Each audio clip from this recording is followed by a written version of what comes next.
मोहम्मद के बाबे की जंज सुनी जे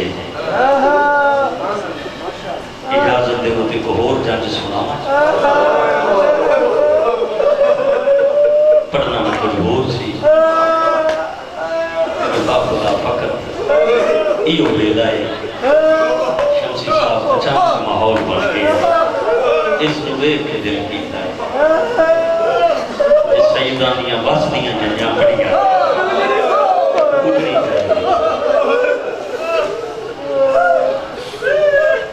पढ़दा पिया चढ़ी जंज सईदा दी टी करवे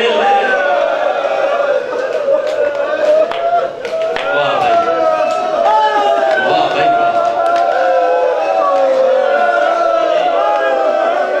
विच करबल पर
पढ़ते हैं जीम ते हाथ कासिम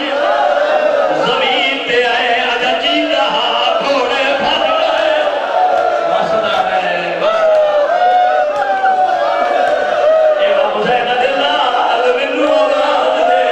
कदी किसे टुकड़े गाल दे चाचा ने लखा वसदा है बस